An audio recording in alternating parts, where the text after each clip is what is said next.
শুরু করেন। এই আপনাদের শর্ট মেনুর কতদিন?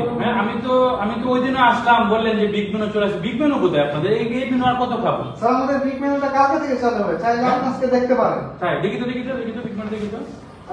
এই স্যার big menu টা। ওয়াও, অনেক সুন্দর তো। কি কি ফুড পাওয়া যায় এখানে দেখি তো।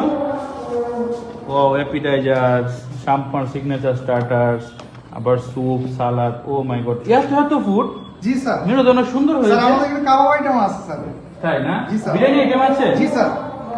ও তাই, যা ফ্যামিলি প্যাকেজও আছে দেখা যায়। ও মাই গড, আবার শাম্পান সি ডিলাইট। ও মাই গড, ক্র্যাব আইটেম আছে, মানে সি ফুডও আছে না? কালামারি আছে, কোরাল ফিশ আছে, আবার বিরিয়ানি আইটেম, হায়দ্রাবাদ চিকেন বিরিয়ানি, পর্দা বিরিয়ানি। কি ও পর্দার ভিতরে বিরিয়ানি থাকে এটা? আবার মাটন বিরিয়ানি। ও মাই গড, এত ফুড। আবার মক টেলসও, আবার স্মোকি। ও মাই গড, লাচ্ছি, এত lassi item. Sweet lassi, salt lassi, mint lassi, বাদাম লাচ্ছি, বাদাম ব্লুমন লাচ্ছি। ওয়াও, সবাইকে নিয়ে খাইতে হবে তাই স্যার। আবার স্মুথিও আছে না? এই মেনুটা তো অনেক সুন্দর হয়েছে। আপনাদের ফুড কোয়ালিটি ভালো হবে তো? জি স্যার, ইনশাআল্লাহ ভালো হবে, একদম অথেন্টিক ফুড দেবো স্যার। তার মানে আগামীকাল থেকে আসলে এই মেনু খাবার পাবো? জি অবশ্যই, আগামীকাল থেকে সব খাবারই অ্যাভেলেবেল। তাহলে আমার কি অপেক্ষার প্রশ্বাস হয়ে যাচ্ছে না? তাহলে কালকে থেকে আসবো, আজকে আর খাবো না, কালকে থেকে আসবো। ঠিক আছে, থ্যাংক ইউ। ওকে। আজকে আসার জন্য